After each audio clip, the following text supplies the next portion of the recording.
This video unit is drawn more from my personal experience than from any kind of formal research, and it concerns watermelons. There's a small Mexican village which I visited many times. It's called San Agustin Huapan, and it has about 1,500 inhabitants. Some of the individuals in San Agustin, they grow watermelons, and they grow them down by the river. The river itself fertilizes the bank of the river, so there's no formal fertilizer they need to spend money on. And also, in this village, wage rates are pretty low, so quite commonly an individual might work and earn, say, $1 or $2 a day. So you have zero fertilizer costs, and you have very low wage costs.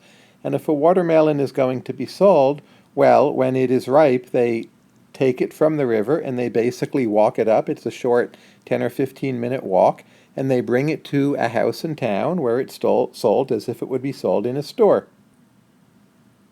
So for those watermelons, all of the costs are low. We have low costs. The capital costs are quite low, the labor costs are low, also the land costs are low. There aren't so many other useful things you can do with that land.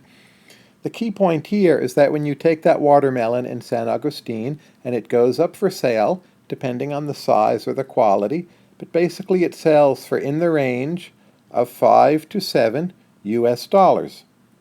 For your convenience, that's converting Mexican pesos into US dollars, of course.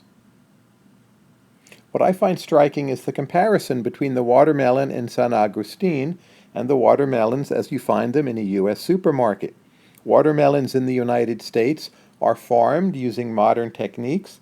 They also may be transported from a state like Texas or Florida to wherever it is your supermarket is. The supermarket itself has fairly high expenses.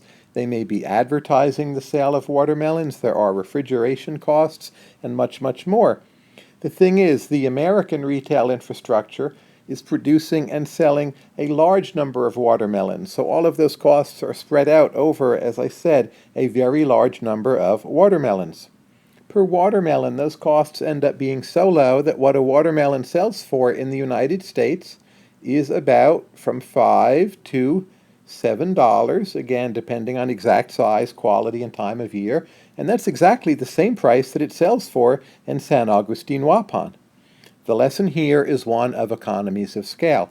In the San Agustin economy, it's literally the case that most of the important costs are zero or near zero.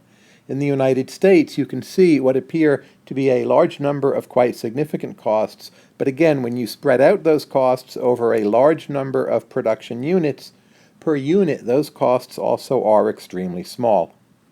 You can think of this as an object lesson in the efficiency of food systems and food distribution and retail systems, which can take advantage of economies of scale.